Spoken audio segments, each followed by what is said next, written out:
first, where lots of globals matter. We just saw Genji losing in game number 1, series number 1, so let's see if Genji makes an appearance again in this map. We're just going with that normal drafting with just global fall stat right on top of the draft. Yep, so this is a map where globals are really important if we see them picked. It was banned away last time, which I liked. The strategy that we saw for MVP Black in terms of the draft to grab the Genji early on if they want to control that. We will see, because it could be that Miracle and L5 just think he's not worth playing in this meta. See the Tyrael ban come out. I like the ban for Miracle on Warhead Junction as well, because I know L5 plays that map better than anybody else. Zera ban. Will this be the first pick Genji? It is! It's Oni Genji too! So this looks very mirrored to our first series. But with the roles on Miracle, I think they're not going to go all in Genji. They will go a little bit more balanced, as a little bit poking to finish off kills, and how Genji is built and its design. My question is, if you're gonna go Genji and you're gonna first pick him though, why not go all in Genji? I feel like if you don't go all in, he's just a mid-range damage, range damage. There's so many better options. But I was guessing that because they themselves banned Tyrael instead. And with that, L5 already has CC with that big root. And if Genji's caught on that root, I think, with another CC with some follow-up, we saw Genji blowing up lots of the times in the first series. I think we're likely going to see that again with Malfurion picked up from L5 already. I just feel like you grab Uther here, you've got a Cleanse, you have Divine Shield. Would really like to see that, potentially even with the ETC. That would be a really solid rotation here for Miracle. How they've been playing it, or how the other teams have been playing it so far, especially GG, they have not committed to the Uther. With Malfurion already removed, something to consider. They're going to take Dehaka and Muradin. So with Dehaka normally being played by Dami, this could be a game where a Sniper is playing the Genji, or we see a swap and Sniper plays the Dehaka, because he has shown the proclivity to play him well in the past, split push very aggressively. It's not a solid answer which role will actually play Genji all the time from all teams. As we saw some crazy role swaps coming out from Black, and GG three of the teammates from GG played it, so it's not totally set if the DPS, the range, will play Genji or the flex will play Genji. I think it's going to depend on which player can just which player has the better understanding of the hero and who can actually play Genji a little bit better right now. But with the Let's Go sign from Crazy Moving, they picked up Muradin, and the Haka they picked up Global to contest against the Global of Falstad from L5. And also Muradin is very solid. The front tank line, I think they are already set to go with the Genji. They have a lot of CCs to connect, and also the Global to soak in the EXP to follow on that Falstad. With Karazim removed as well, it leads us pushing us closer and closer towards that potential Uther pick. ETC ban is a pretty smart one here, since they already have tank on lock. And I think they knew this all along, they just didn't highlight it. Just considering all options, probably actually using this time to think ahead as to how they're going to support here. Will it be the Uther? Are they going to go into the Rhaegar? Rhaegar's Wolf Run, going to give him some extra mobility on the map. Lucio still a possibility. Sound Barrier can pair well with that Dragon Blade. So, L5 needing a main tank with the ETC ban and Muradin removed. Arthas is probably their go-to. We saw amazing roots out of Tist and Reset, both in the previous series, which really locked down the Genji. So you have to imagine that's where they're looking in terms of main tank. Miracle started with the Warrior Choke from the beginning. They banned Tyrael and ETC, taking both before the ban phase for themselves. I think they really highlighted and put priority on those warriors in the front line. Alright, Anub'arak's coming in. And with the rise of Genji and a tank choke like this, you definitely have to consider this option. A lot of Genji's damage will be purely ability based, so Anub'arak, if he specs into that at level 1, can deflect a lot of that damage. Also, if Genji comes in, you can cocoon That's a good Genji point. and leave a lot of damage left. So Miracle, of course, there's the Uther pair Now let's see the real Dragon Blade with Divine Shield coming out. Yeah, let's see the real Dragon Blade. Oh, this flimsy X strike. I give that an X. Anub'arak also has 0-5 career right now. Yeah, he's been used in niche situations, usually when the warrior choke was real. Sometimes it's a super hyper anti-mage, but now against a Greymane and also the Genji, it's going to be decent, but I think it's just a desperation move. What else can they take here? Is this going to be like triple DPS? I doubt it. Gonna be They Sonya. needed a bruiser in the front line. Sonya seems to be a decent pick. I was She can, also looking for some Artanis possibly. Yeah, if she can hit the Ancient Spear, the Genji, that is going to be huge. The longer sustained team fighting that she brings is going to be amazing, so most of the heals can go into the Zebo if it's necessary, the Falstad. The Zebo going to stack well into the late game, and that's where L5 wants to take us as we go into Cursed Hollow for game number 1. MVP Miracle, again, the underdogs here. Could be a precursor to their mid-season brawl if they can make it through playoffs, but they're just going to finish this regular season match first against L5. Let's jump into game number 1. Here we go.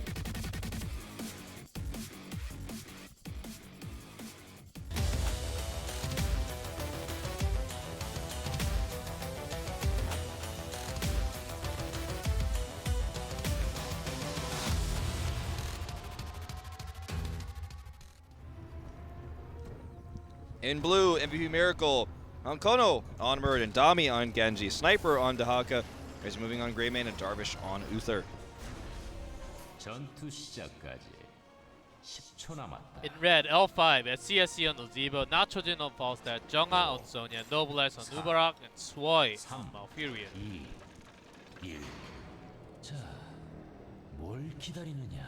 So we are going to see that spell armor at level 1.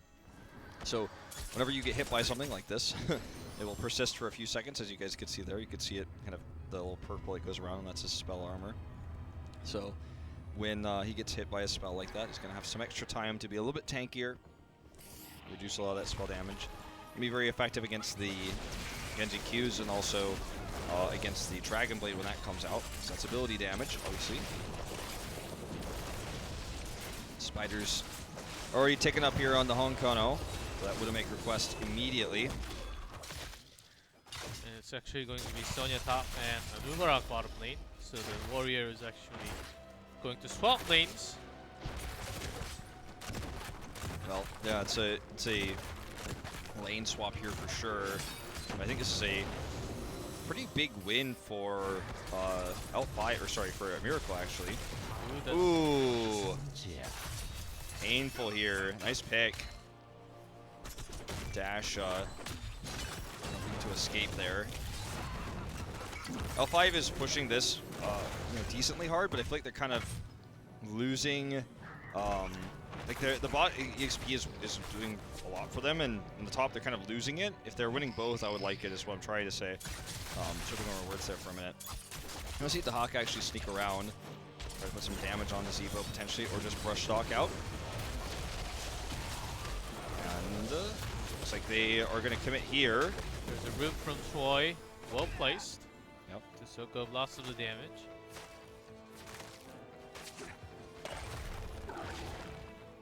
Looks like Sonya is rotating down for the camp, and then Falstad will fly up right after. Exactly. I think that's what they're looking for.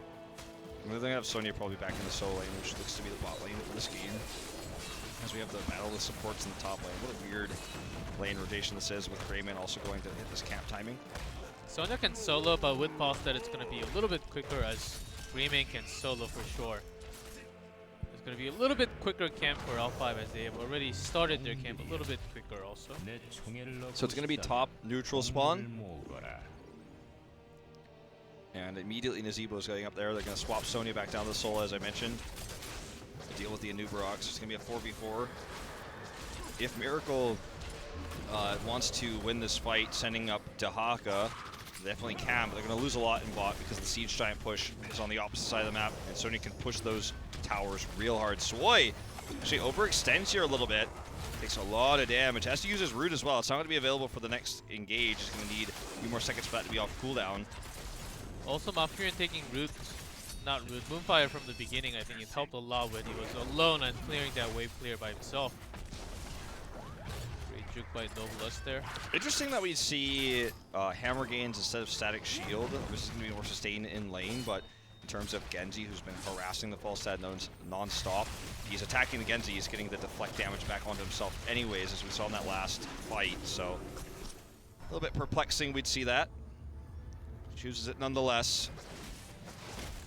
Definitely going to keep him sustained in the lane. Every minion hit going to keep him healthy, but when Genji's harassing, that's going to be the weak point.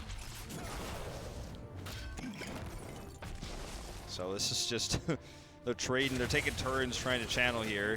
It's better for L5. They have Naziba on their side. Miracle, they need to decide when not Naziba, the Haka is going to come all the way up and try to start the team fight.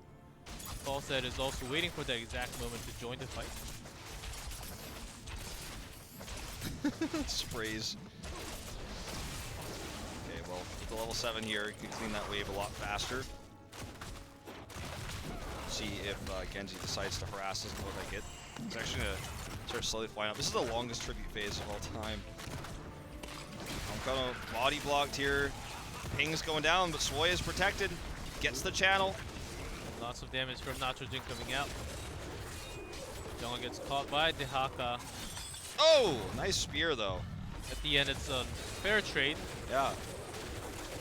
Obviously, Sniper was ahead on HP anyways, so ends up being good for him, but anyway, just the spear accuracy is something we talked about in the draft, and Jong has been pretty good so far, so if you can hit the spears on Genji in the team fights, that's going to be the key. And time is ticking towards that Dragon Blade Divine Shield power spike. We all know that that's exactly what Miracle is looking for in this draft. So that's going to be the huge power spike for Miracle. L5's power spike is going to come much later, post 20. So L5 is also going to have the ability to have Gust and hard engage some boss control. Not a lot, but some boss control with the Locust. We'll see if it's going to be the web wrap, because that Cocoon Heroic is, definitely a little bit underused in this region, and something that I think would be good, as you theorized earlier, against the Genji, but not necessarily what we're going to see. Is it's just not meta here in any situation so far. I think we went over all the possible things Anub'arak can do. He's the guy who would pick whatever is necessary at the moment, as we saw from his Tyrael play. So let's see if Cocoon comes out. Later on, Swoy is the target for the time being, but great zombie wall placement. A lot of harass here for SC. Widowmaker should be done really soon. I see such a great Nazeebo player. They have been out-soaking the EXP this entire time. Is going to be Cocoon, by the way. Not sure about Sonya just yet. We'll see if she wants to go for Leap. Anub'arak is very low. There's the Genji coming in. There's the first kill. SCSC is getting chased. Split pushing going on, though, in the bot lane, so they're going to get a fort for this.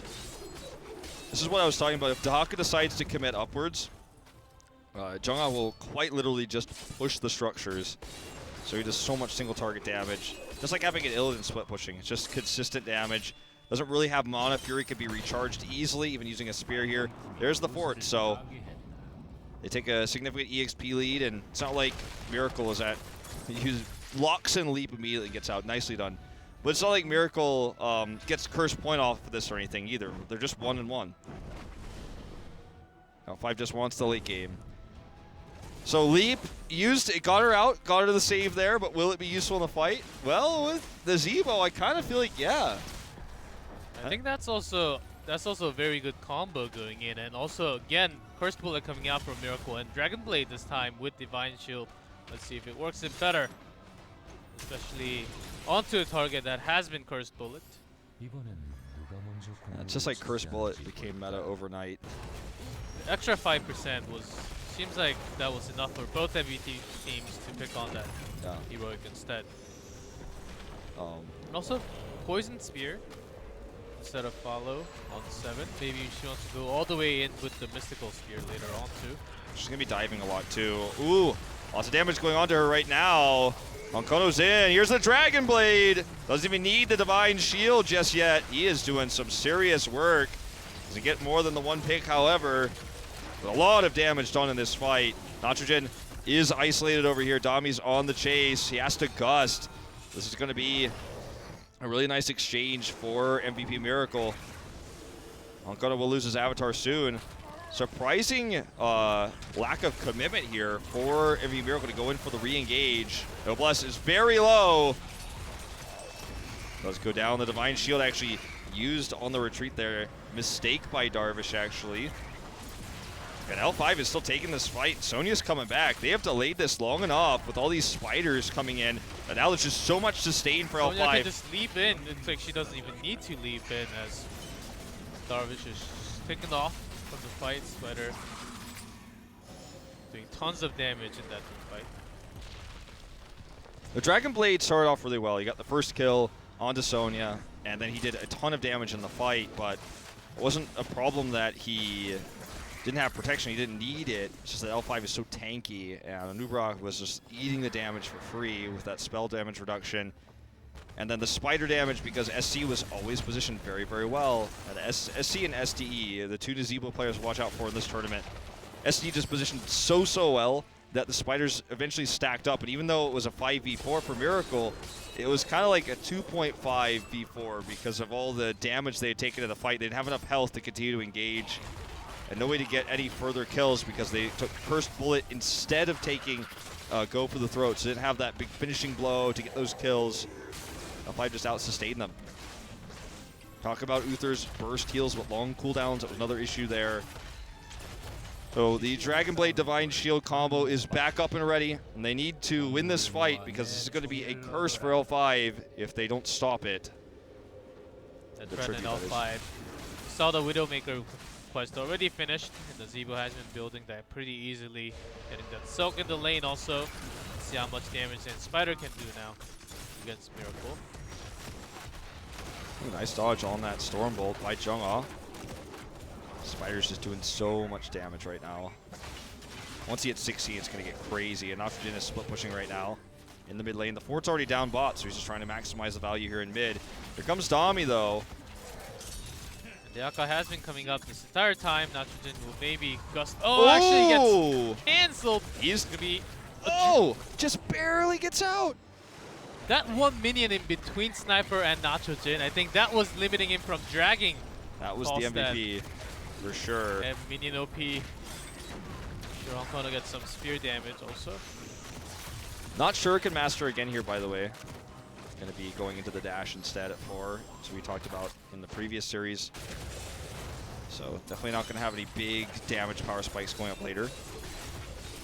Okay, a lot of damage committed here to Noblesse. They're going to dive in. He does get the immediate wrap, though.